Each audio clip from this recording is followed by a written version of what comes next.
Good afternoon, everyone, specially 9th के बच्चे इसको ज़रूर देखें। आपका लेसन जैसे ही कंप्लीट होता है तो हर लेसन में आपको एक ना एक ग्रामेटिकल एक्सरसाइज ज़रूर मिलेगी। स्टार्टिंग लेसन में ही आपको एडवर्ब, यानी वो जानते हैं कि बच्चा जब 9th में आ गया है तो उसने नाउन, प्रोनाउन, वर्ब पढ़ लिया होगा, तो अब इस क्लास में उसे एडवर्ब का नॉलेज दिया जाना चाहिए। उसी पर्पज़ से आपको एडवर्ब की एक्सरसाइज लेसन में प्रोवाइड की गई है। सबसे पहले समझ लेते हैं कि एडवर्ब होता क्या है। हिंदी में आपको अगर कहा जाए तो हिंदी में भी आपका क्रिया विशेषण होता है। क्या होता है? क्रिया विशेषण। उसी को अंग्रेजी में एडवर्ब कहा जाता है।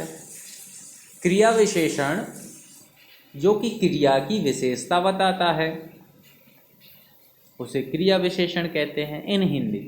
अगर इंग्लिश में यही बात कहें, an adverb describe action begin from adverb by adding ly, यानी जो एक्शन की क्वालिटी बताता है, जो डिस्क्राइब करता है किसी वर्ब के लिए, किसी क्रिया के लिए, जो की विशेषता बताता है, क्वालिटी बताता है, उसे ही हम एडवर्ब कहते हैं। और मोस्टली वहाँ पर हमको ly लगाना पड़ता है। किसी भी वर्ड में ly अगर हम देखते हैं तो अधिकांशतया वहाँ पर उसको एडवर्ब वर्ड माना जाता है। अब कभी कभार अगर वर्ड के अंत में y आता है तो y को हटाकर ily लिखा जाता है। उसके रूल भी होते हैं, तो आप जब एक्सरसाइज करोगे तो आपको बिल्कुल क्लियर करा दिए जाएंगे, है ना। जैसे सपोज दैट एग्जाम्पल में देखा जाए तो एंग्री वर्ड है, इसको अगर बदलें एडवर्ब में तो एंग्रली, वाई हटाया, ily लगाया। Happy, happily, merry, merrily, easy, easily, noisy, noisily. अब जो कुछ लेसन से रिलेटेड आपके लिए जो वर्ड हैं इम्पोर्टेंट, जो कि आपको एक्सरसाइज में फिलअप करना है, उसका हिंदी मीन समझ लीजिए कितना फ़र्क पड़ता है। ऑफुल, ऑफुली मतलब होता है बेकार तरीके से, है ना, ऑफुली। सॉरोफुली, सॉरोफुली का मीन होता है दुख के साथ।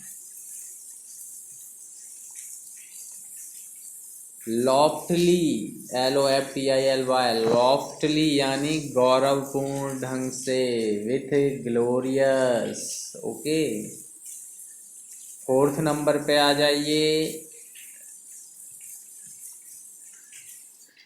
4th नंबर देखिए,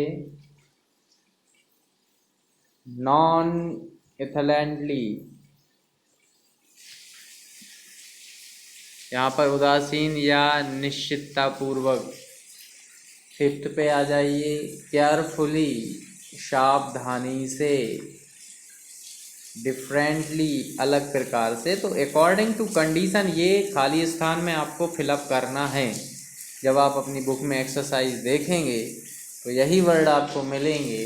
फिर आप उसको जब सेंटेंस को पढ़ोगे तो कंडीशन अपने आप स्वतः आपको पता चल जाएगी कि किस कंडीशन में हम कौन से वर्ड को सही तरीके से फिलअप कर सकते हैं।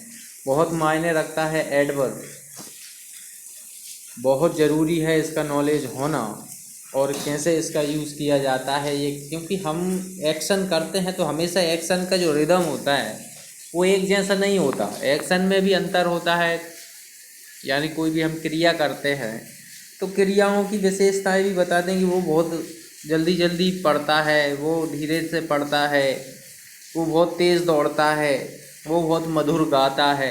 तो भाई वो क्वालिटियाँ बताई जाती हैं, वर्ब की भी क्वालिटियाँ। तो उस कंडीशन में एडवर्ब ही हमारी हेल्प करता है। इसी के माध्यम से हम वर्ब की क्वालिटी बताते हैं। Okay dearest student, I hope आपको समझ में ज़रूर आया होगा। जब आप इसको अच्छे तरीके से अपनी बुक के एग्जाम्पल के साथ जब इसको समझने का प्रयास और करेंगे तो ये टॉपिक आपका क्लियर डेफिनेटली हो जाएगा। Thank you for watching this video.